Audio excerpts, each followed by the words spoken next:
Again, good evening, everyone. Thank you for joining us tonight. I would like to introduce John Hunter here, who's from Twin Cities Native Lacrosse, among many other things, a local expert in all things lacrosse. So I will introduce to John and hand it over right away. All right, thank you. Hi, everyone. Thanks for coming. I have to say it's a tremendous honor to be here. Um, and in particular, October of this year will mark 10 years that I embarked on this journey to re-energize the traditional game. And I think we'll do a tournament or we'll do some sort of celebration, but a lot of folks that know me probably will know better to not ask me to talk. So I'm going to kind of use this opportunity to really do some reflection on those 10 years and hopefully, make it interesting. But I will come out and say right directly that my goal is to convince you all to have a little space in your heart for this game. It comes in different forms, and maybe you'll enjoy this particular form that I'm going to talk about. But please be open-minded. I know you're thinking, no, my heart's only for high school lacrosse and pickleball and the Vikings.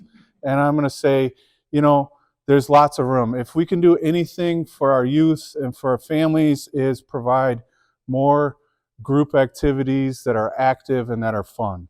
So I know some of our kids are busy and they have lots of opportunities and lots of options, but I always will introduce the game to them and say, you don't have to play it all the time, but, come out. If you see a game in the park, just run on over, and we got plenty of sticks.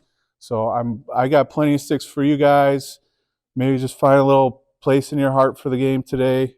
And I think with the history, this game, and this is something that I talk a lot about, is that this game, as Minnesotans, as people of this land, this game is in our collective memory. It's a part of our collective being. So, so hopefully you'll feel that way at the end of today. So, I have a video of a game. It's short. I did want to show that video. I'm going to hold off on that right now, but so I'm not really going to. I think that video will kind of talk about how the game is played. So I'm going to kind of leave some of that kind of technical stuff out. And I really want to talk about, as I said, what's really been compelling for me and what is really the essence of the game as I've experienced it through these 10 years. And so in recruiting you for to become a fan of the game, I'm going to actually cheat and I'm going to use somebody else's rhetoric. And that somebody else is the Olympic Committee. So if you're not aware, in 2028, the sport of lacrosse is going to return to the Olympics. Yeah, so big news. If you haven't heard it, it's maybe not breaking news, but it's pretty exciting. Lacrosse was briefly in the Olympics. It's as a blip in 1904, 1908, and then officially, and then 1920s, it was as an exhibition game. And so for whatever reason, it was left in the dust, now to be brought back. And there's tons of excitement. They're expecting a huge participation from across the world. But one of the very interesting things about it, and you may see it in the run-up to the games, is that the Haudenosaunee tribe or nation is going to opt to be recognized, to be brought into the Olympics, particularly because of that game. So the Haudenosaunee is their own name, their own word for the which you may know as the Iroquois. So the Iroquois Confederacy, they prefer the term Haudenosaunee. They've been, just like many of the other tribes, have been playing this game traditionally for hundreds of years. But in the 80s, they started a campaign to adopt in and make the modern game. So this is a game with the metal and the plastic sticks. And they brought, not only really embraced it into their communities, and in the 20 or 30 years now, they not only have embraced it, but they've become premier players. So if you look at the top 10 scorers in the pro leagues, there might be 3 or 4 that are Haudenosaunee players. And so you have some real superstars, the LeBron Jameses, the Michael Jordans. In fact, some are called the greatest lacrosse players of right now are Haudenosaunee players, which is really amazing considering how small a population they are compared to the United States or Canada. And so they, every year, not in the Olympics, but in international competition, the Haudenosaunee will field a international team, and they'll go and play United States and Canada, Israel, Australia, and they'll beat them. And so they have, through the 30 years, built this track record to be included into the Olympics. Now, the side note to that is they're considered a domestic dependent nation, so their true sovereignty as a nation isn't recognized by the United States or Canada, and so there's been some debate about what is the actual mechanism that the Haudenosaunee would play in the Olympics, and we'll see. So there was a clip of President Biden saying that he supported the Haudenosaunee's bid to play in the Olympics, and we'll see. So that the formal announcement of them actually playing hasn't been done yet. But I'll tell you what, there is going to be a lot of news, a lot of talk of the Haudenosaunee, even if they're not there. And I think the history of the game, their history, our history, hopefully will be talked about a lot. And right now, I can say over the last 10 years, we've come a long ways in recognizing the history of the game, right? Unless you're in the hot spots like Baltimore, Long Island, upstate New York, lacrosse is not really known about. And so a lot of people, my neighbors, a lot of people, Minnesotan their whole life, are very surprised to find that we've had lacrosse here for hundreds, if not 1,000 years, right here. So, and we were just talking about this. We know of a historic game here at White Bear Lake. When I talk down in Minneapolis, I say, within 3 miles or 4 miles that way, we could be on a lacrosse field. And so, it's just really fascinating to talk about history and talk about the connection, and then, of course, what I like to do is play it. So. And people ask me, well, what's it like to play, right? So I think it's hard for me to answer because growing up Native, I was by my parents, taught to be very proud of my culture. I always knew about the game, and so I never really questioned it. Why pick up a stick? Why go onto the field? Am I doing it the right way? I just never questioned it. And I think that's a lot to do with my parents and the pride that they instilled in me. But I always catch myself, thinking back and looking at, I'll be at a tournament that we have now around the cities, and I'll be talking with some friends, and somebody will casually say, this is the first time that a lacrosse game has been played in the Minnesota Valley in almost 150 years. And it kind of catches me off guard. I say, I can't believe that. We've just been having so much fun, and just seemed like everyone here just picked it up and was kind of naturals at it.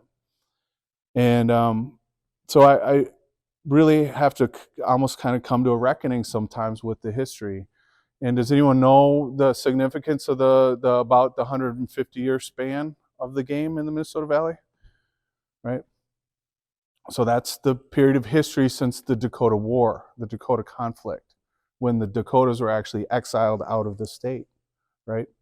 So it's quite a fact. It's not because the game, they just put the sticks down or they just decide we'll go play baseball or something like that. There's some real historical connections and stories of why is there this re-energizing, right? And so. And I'm not Dakota, so I can't really speak to that directly. But I think those questions, when you look at the game of lacrosse and its history in Minnesota, a lot of it is parallel to the lives and the experience of the people that were here that played the game, right? We know that while lacrosse maybe was kind of lost through some of the generations, and my father's generation didn't play, his father didn't play, but I do know that some of the more ceremonial, and religiously, spiritual practices were kept. I'm not talking about my dad now. I'm talking about just in the community, right? So some of our traditional spiritual practices were kept, and I could just have to think that a lot of these practices were brought underground. They were, and they could be brought underground. Maybe sometimes literally brought down into the basements. Windows covered up, maybe brought inside. Maybe they were practiced outside, out in the community, and they were brought inside. And we know lacrosse, that wasn't possible, right? So lacrosse, in its experience, these were large games. Hundreds of people, entire villages were playing. I've had folks tell me about, a goalpost. One of the goalposts that we use, and we still use today, might be in the center of one village, and 2 miles over, there would be the other goalpost. So these were large games. So it's not, me and my buddies are going to go play pickup basketball in the alley, with just 3 or 4 of us. These were large events. And so, and today, we're not quite there yet. We're getting there, but it's the collective nature of it, right? It's that it brings people together, and that's one of the things why I wanted to lead with the Olympics is, we're living in a global culture today. We really need different things to bring us together on the global scale and on the local scale too. And I can say without a doubt, for these 10 years, this game is bringing our communities together. So I started with my own Twin Cities community. I actually observed the Lightning Stick Society, the Lower Sioux community, was started in 2013, and I kind of followed them. Then I was able to see Fond du Lac, Bad River community, and now we held our first tournament in 2015. And this last fall, we had 10 wooden stick tournaments that were held in about 5 different reservation communities and the Twin Cities. And which is, again, that whole thing, that was probably the most tournaments that have been held in this area for maybe 150 years.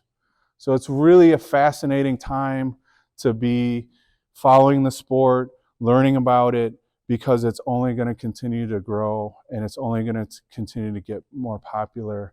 And one of the things that you'll see in the game is that one of the things that the way we teach the traditional game is that it's less about technical rules.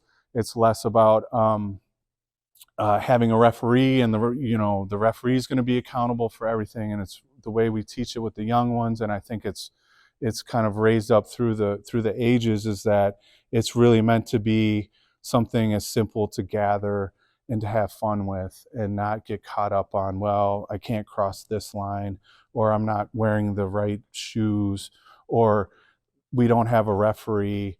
It's almost, sometimes I say it's like that pickup playground model of playing, but we want to make it the official way. We're trying to avoid these other. We want to be different from some of the experiences of sports that we have today. So, sorry about my computer here. So.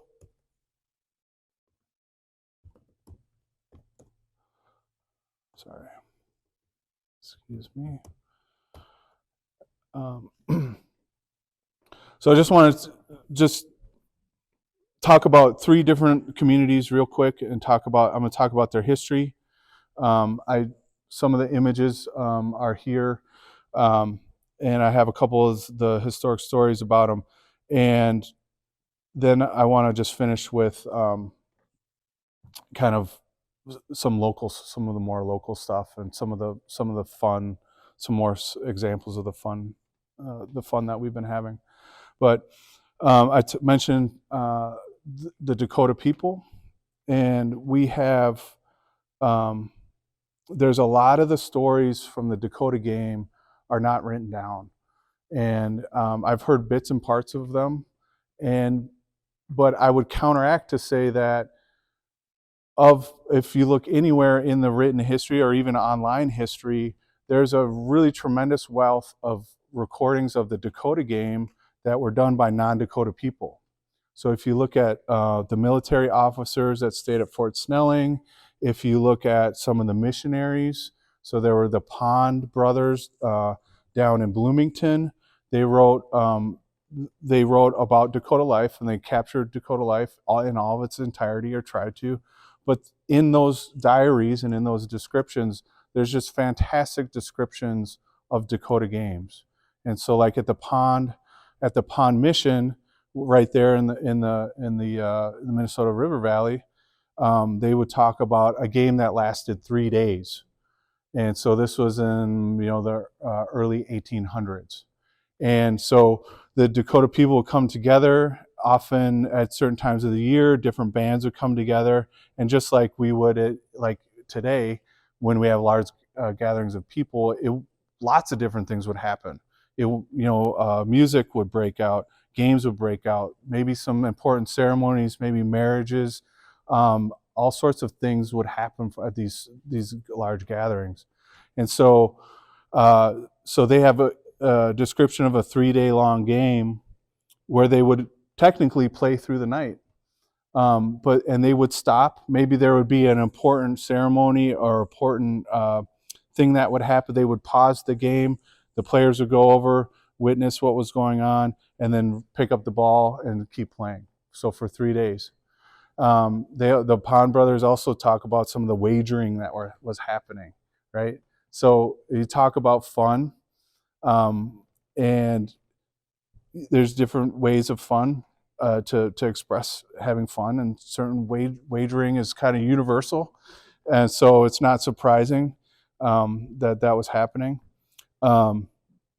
My Ho-Chunk relative talked about wagering also at a game, but a different kind, and I'll get to that in a little bit. But back to the Dakota. So another famous written account is about Cloudman's village. So Makpia Wichashta is Cloudman in Dakota. And so he had a village on Mede Makaska, so the lake there. And their village was known for being good lacrosse players in the area. And we know of some of these games because the head officer at Fort Snelling was named Talafiero, something like that. Yeah, no. Oh, okay, thank you. Yeah, so no relation to the spelling. Okay, thank you. Yeah, I just read it on paper. I don't know. So he would write of these games, and then sometimes when he had visiting dignitaries or important people, he would actually request a game from Cloudman's players over at the fort. So it's really interesting, and I encourage anyone doing history or have an opportunity, check all those diaries, and you will find examples of games. And I will also say that there is no really comprehensive historical review that's been published of our local game here. And it's a challenge maybe to all of us if you find the interest to publish it. Thomas Venham did write a book about that did incorporate a lot of the game here, but it was a broader look at all sorts of native lacrosse. So it included stickball, and so it wasn't exclusively about our game here. So the Dakota game, probably the best written example that's written by a Dakota person was by Charles Eastman. So there's a whole chapter in his book called Indian Boyhood, It's called A Midsummer's Feast, and it describes in great detail, maybe 8-10 pages, about this game. And at the end of the game, the winner of the match got to actually bestow a name on a young player or a young boy, who in this telling of it is actually Charles Eastman. So he's telling the story of how he gained this name, this Dakota name. And so Ohiesa is the translation is the winner. So that was his Indian name, and he tells that in that chapter, and which he got at a lacrosse game. And so so many fascinating accounts today. We have games at Shakopee. We have games at Tapa Park. We just had some young people down at Tapa Park. Tapa is the name of is the Dakota word for ball. So I don't know if there was some comedian, but they named the park Ballpark. So Tapa Park, if you're ever down in Shakopee. And so the word for Dakota word for lacrosse is Takapsi Chapi, Takapsi Chapi.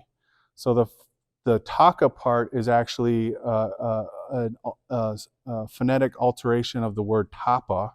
So just to make the word flow, they changed the p into a k. So it's Takapsi Chapi. So it's sicha means to make something jump or bounce, and so you have ball, bounce, and then the P at the end just means they do it. So that's the Dakota word for lacrosse. And I mentioned Lightning Stick Society. Today, they started in 2013, mostly out of the Lower Sioux community. They organized a modern lacrosse team of young men. They competed all across South Dakota and southwestern Minnesota. And today they still play both modern and traditional lacrosse. They were one of the first communities that made space that I'm aware of, that made a new field that was solely dedicated to the traditional game. So if you go down to Lower Sioux community, you back behind the casino, they even have lights for it. But it's one of the communities that was first to dedicate a field. And so if you ever have a chance, please look them up, Lower Sioux or Lightning Stick Society. Frankie Jackson is a key person in that. The next, I just want to talk about Fond du Lac. Fond du Lac community up here. There's some wonderful stories that I'm not fully aware of. I've just learning them myself. But one of the stories that is told is about there was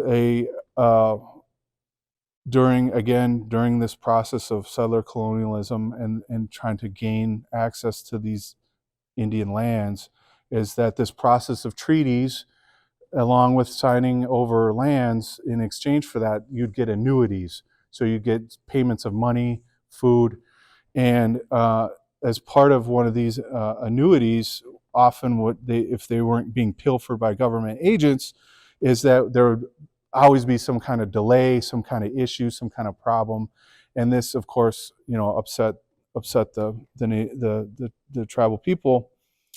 And so, on one of these occasions, there was the delay of the annuities was so bad that I mean months, if not longer, and was of such poor quality that instead of taking the annuities and distributing them through the community, the members of the community said, we're going to wager all these in a lacrosse game, and we don't want anything to do with them. We're so disgusted with them. We're just going to have a game and just kind of throw fun at this whole idea that we needed these annuities.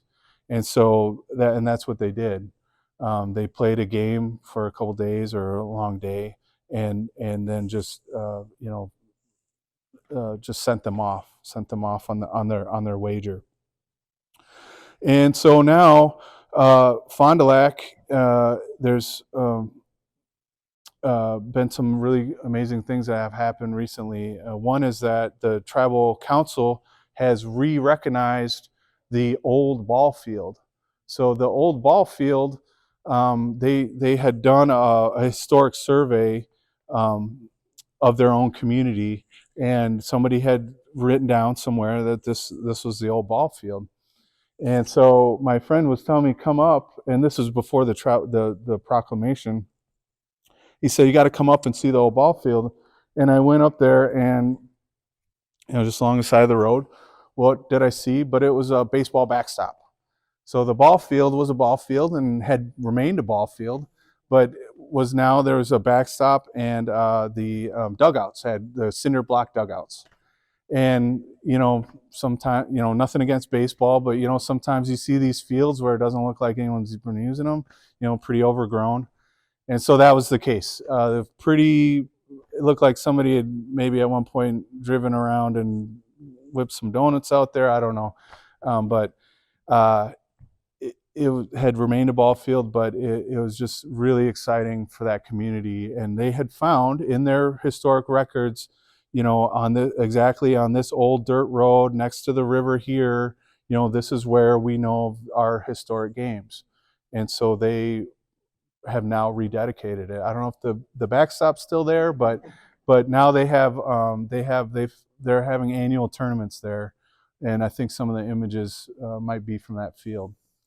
So it's a really exciting time to see these communities and Twin Cities, especially, reclaim some of these ball fields and the game. The last one I just want to talk about is the Ho-Chunk community. I'm also on my dad's side Ho-Chunk or Winnebago. I have some text on here, which I don't think showed up very well, but a couple years ago, Ho-Chunk passed, or the Winnebago tribe, which is in Nebraska, but still technically the same group from central Wisconsin. They passed a tribal resolution recognizing lacrosse as the official sport of the tribe, which is really, really neat to see. That was in 2018. I think because it's not going to show up here, I'm going to, that's not. I'm going to read this thing about the Winnebago game, and I want to share this video just to show an actual game. So,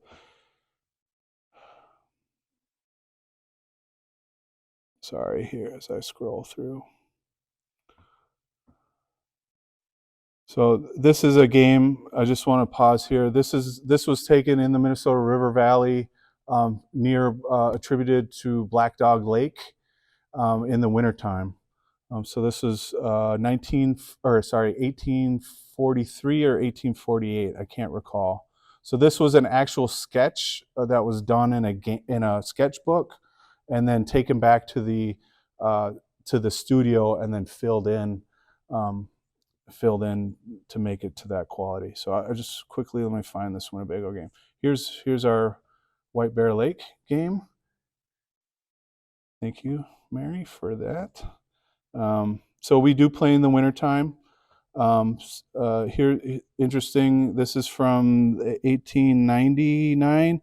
Very hard to see because this is a picture of a picture in a book, but there's Winnebago and Chippewa Indians.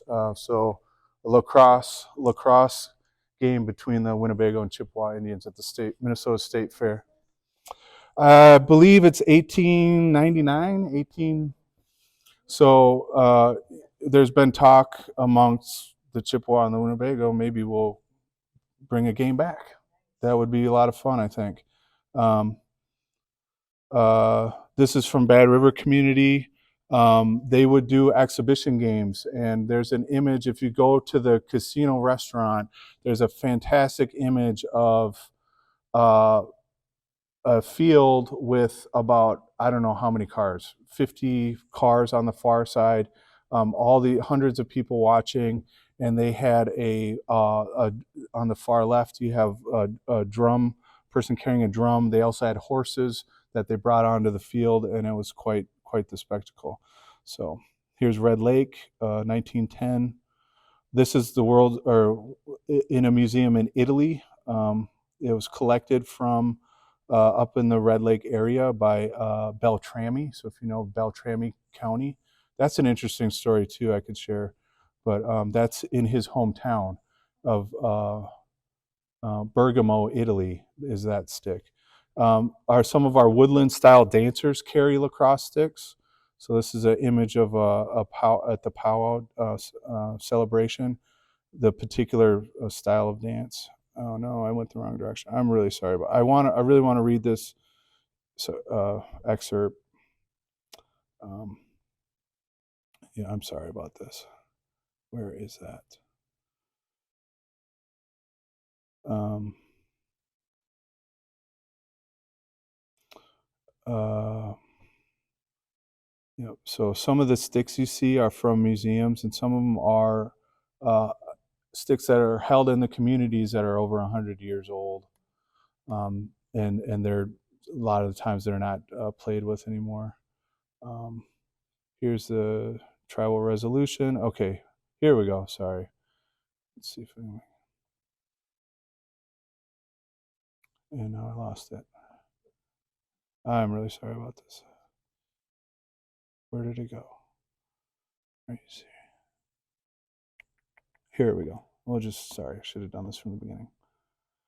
All right, so so this is describing a game 18, I can't recall, 1870s, I think, this is in Nebraska. So they they planted. So I'm starting about halfway down. They planted two arches about 200 yards apart, so twice the size of a football field, and then divided into two companies of 13 each. There being 13 prizes, and the point of the game was to see which party could drive the ball under the arch 7 times at first. This was an amusing game. The players were almost naked. They would at times get much excited over the game. In their wild shouts, you would think of the Indian war cry, which did not remain to see the game finished. So, a couple of interesting things I just want to briefly touch here. The bending of the hoop is often described by the Winnebago or Ho-Chunk people as kind of the preferred goal method, as opposed to some of the pictures you've seen where it's been a single post. So they'll take like a sapling tree, flexible tree, and bend it over, and make an archway with it. They mentioned 13 prizes. So they mentioned 13 players and 13 prizes. That's something that I might be off camera, but something, a practice that we still do today is that we often, instead of wagering, we may set out a blanket and put gifts down. And when a player scores a goal, he will go over to the blanket, pick up a gift, and then instead of taking it for himself, he may immediately go out into the crowd and give it to somebody. So that's kind of the expectation, is you wouldn't keep the gift. The bigger gift is being able to be generous and to give away a gift. So he or she may give it to a fan, somebody supporting him, somebody supporting the team.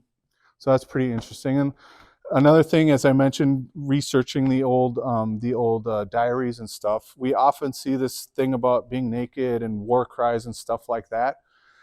As you can imagine, there wasn't anything like this that a lot of these authors had seen before, and sometimes to maybe bump up the readership, they may kind of colorize some of these descriptions. So we see this in some of the images that you see of some of the lacrosse players. They're actually wearing more kind of fancy stuff than they may actually have been, and we also do see that in a lot of the descriptions too. So just be aware of that. It's very up. So I think we're how much? Okay, great. I'm gonna take a break from talking. I do want to show this video since we do have the slideshow stopped. So I will switch over. This is a 2-minute video. I couldn't bring the game to you tonight, but I do have one of the better videos that was made of our games, and so I do want to show what a game looks like today. And this was all done by the History Center of fellow History Society. And the audio is not so important. Um,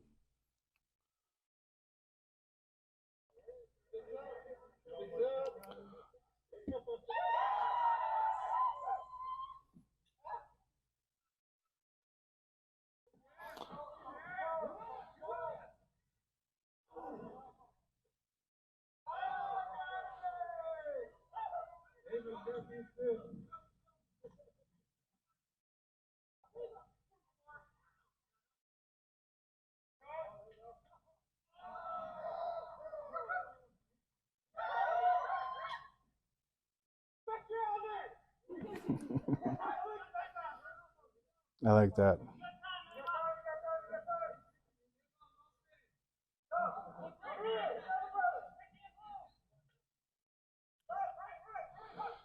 No uniforms. Just wear what you bring.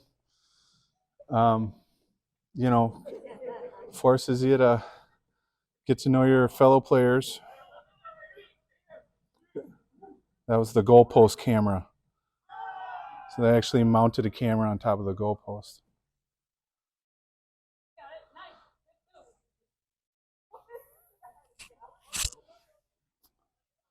The young woman here played for Prior Lake in high school, and then got to play D2 college with the modern sport. But she grew up playing first the wooden stick game.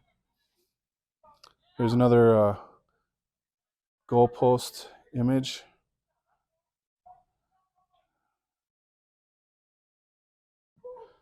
And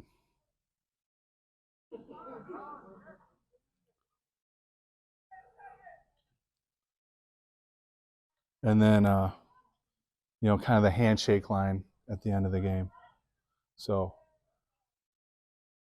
I will say that the word of the video being shot got out quickly, and so we had actually probably a higher quality of game and more effort, more speed and so most games there may not be that many goals scored, and they may not be running as fast. So we do play intergenerationally, so we love when we have parents and kids out on the field together. There is no checking or real body contact. The one rule that we have is you can't touch the ball with your hand. So that's the formal rule.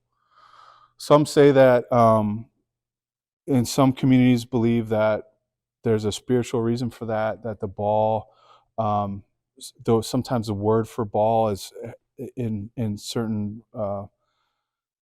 in the conjugation of it is actually described as a living being, as a being animate, like not animate as moving, but like animate as kind of living. Some communities believe that there's medicine that's tied to the ball.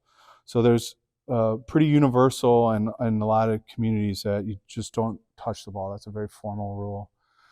Everything else is kind of comes in terms of agreements. And so you may see before the game starts, especially if you have two teams from different areas, never played before, they will come together and talk it over as the entire team. You don't send the captain out. You come together at the center of the field and say, this is how we're going to do stick checking. This is how we're going to do body contact. And then there's in some games, in some tribes, they do have referees. The way that we play is we don't have referees. Everybody has to be accountable for themselves, and then you have to be accountable for your teammate. You also have to be accountable for the other players on the field, right? One of the greatest teachings that I had from an elder was that sometimes we have these protocols where we smudge before we start the game. So we circle up, we smudge as a kind of a cleansing process, I guess. I probably never used that term before, but just for our purposes here, a smudge is just kind of help us prepare for the game. And so one of the elders, Joy Rivera, who's Seneca, talked about you have to be really careful about how you play on the field, because it has the ability to, the way that you play on the field will follow you off of the field. So if you're not careful, if you play with anger, if you play with spite, if you play, out of your head, that can actually be how you are in the rest of your life. So you want to, everything that you do on that field, you have to play with that mindfulness of this is how I am, not just as a player, but as a person. And so that's one of the things that we try to work with our youth is really having this idea of accountability. And I think another teaching that I share a lot, and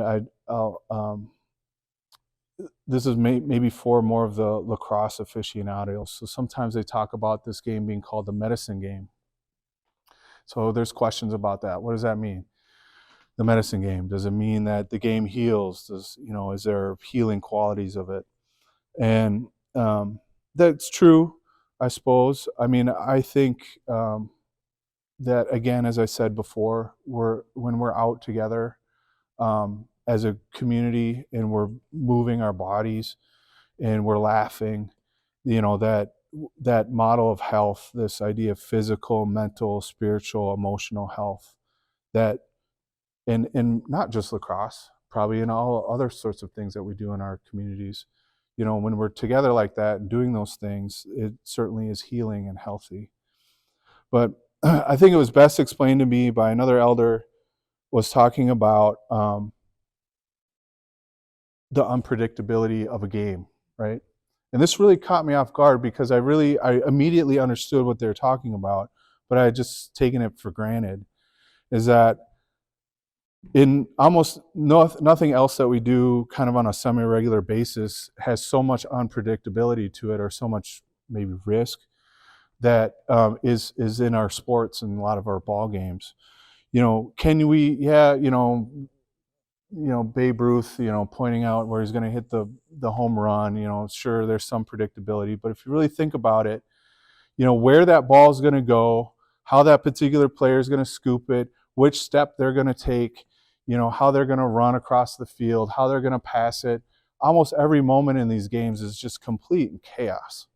As much as, and I'm a coach, I coach for Minneapolis Boys High School lacrosse. Hey guys, love you. As much as you practice your plays, as much as you get your pitching down, that ball just will have a mind of its own. And maybe that's why we like also watching it so much. But so how this was explained to me is that the game itself, when the teams come together, the game itself represents chaos. And the entire game, no matter who, so it's not like you score a goal and then you get healing over here, you score a goal. It's the game itself represents chaos. And I don't mean like this player got taken out and guys are playing wild. Even if it's a friendly game, it's still a chaotic kind of thing. You just don't know where that ball is going to go and what those players are going to do. And it's in the ending of the game, the ending of chaos, that all teams agree that there is an end of the game, that collectively, whether we say it or not, everyone recognizes we're going to come together and we do the handshake line, or we touch sticks is what we like to do. Is that ending of the game represents that return of balance, the ending of the chaos, kind of the return to the way things really need to be in terms of balance and predictability. And so that was one of the best lessons for me, to talk about how this game really represents the medicine game. We all can only stand so much chaos in our lives. We really, how better we feel when we are in chaos, but then we know that there's going to be an end to the chaos, and then how that actually feels after it happens. A lot of people talk about, a lot of my friends that play the game, they'll talk about, I really had such a great time at the game, but, did you hear that story that so-and-so told after the game? Or, I've, had a great time at the game, but so-and-so after the game told me a better way that I'm working on some project, I'm working on some regalia, I'm working on this project. Or somebody, after the game, somebody told me, where a good place to harvest, some of our medicines. So I really believe, so after these 10 years, I really believe in this ability to bring people together. And so of all the things that I enjoy about the game, it's about us coming together, all different walks of life, have some fun, get some exercise, but really just share in with one another and care for one another and really bond together like that. And so I hope that continues. I've certainly been at games where maybe the bonding wasn't so great. Um, I see kids, little kids. You talk about rules. I think my belief is with the right amount of guardrails, kids almost inherently know how to play safe and have fun.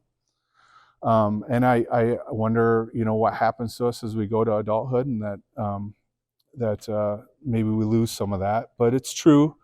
Since 2015, we've done these tournaments, and although we don't have refs, we may have elders or other respected community members that we may invite, and we say, hey, if the time's needed, we may have to have you come out and talk to the players, or just be there with us and help us get through this. And so in all the years of doing the tournaments, I've only stopped a game twice, and I will say it was grown men. And so in that first tournament, I was lucky enough. I had three elders, respected leaders in our community, women, and they came out and talked to the men, and the game was able to continue. But there's certainly an element of us that is certainly competitive. So I also love the game that there is that real competitive element to it. I prefer to separate out some of the so we have these community games that are more like our pickup games, and I invite our really competitive players, get ready because we're going to have a tournament. So we do have tournaments where we will have so many players on the field. We'll have a set amount of goal, first to 4 goals, or whoever high score after 10 minutes, and we may even ramp up the contact a little bit. So I don't want to sugarcoat everything. I love the game that some of our most fervent followers are our most competitive individuals, and I imagine I see them being competitive in all different sports. So I don't think it's particularly about woodstick lacrosse. So I just want to end with, again, this idea that we had these 10 tournaments. The team from Bad River won all 10. These young men, there's two, a husband and wife, and they've been taking some high school players under their wing. And these were not necessarily athletes in the high school setting, on the high school teams, but man, can they play wooden stick lacrosse. And this husband and wife, they have a young daughter. They load up their van and they take these young men to all the tournaments around the country or around the region. And this last fall, they won every game they played except for one. They lost one game, but they won the tournament. And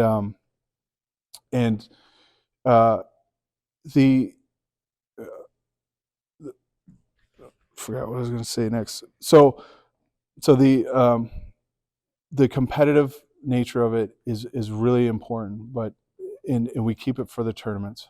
But I think ultimately what we're going to see is that these community games they're going to continue to grow. Tournaments will be there, but also this aspect of bringing it out into the larger community. So as we have games at White Bear Lake, as we have games at the Olympics. This last 2 years we were invited to the Premier Lacrosse League and the National Lacrosse League, and got to share the game, this wooden stick game, on the pro field.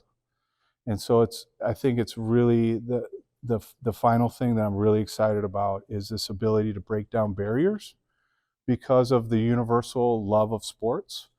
I get to have so many great conversations with people that are curious about the sport, and then come to find out they'll leave later on and they'll say, wow, I learned something about Dakota history I never knew about. And so if anyone knows the mayor or the governor, tell them to get a hold of me. I'll give them a stick. And, anytime a dignitary comes to visit from China or wherever, he can give them a stick, because this, for lack of any other representation, this stick in this particular shape is unique to this land. So there were other forms of the game. They have stickball down in the southern United States. They have the Haudenosaunee game. There's some images of the Haudenosaunee game and the stickball stick, but this game puts you in a very particular place on the planet. So if as we go to the Olympics, as we become more global, I'm trying to get these out into as many hands as possible, because it used to put you in a particular time. For the Dakota people, it was 150 years ago, but now we've overcome that, and so now it's just back to the geographic place. So, all right, very last thing I want to talk about,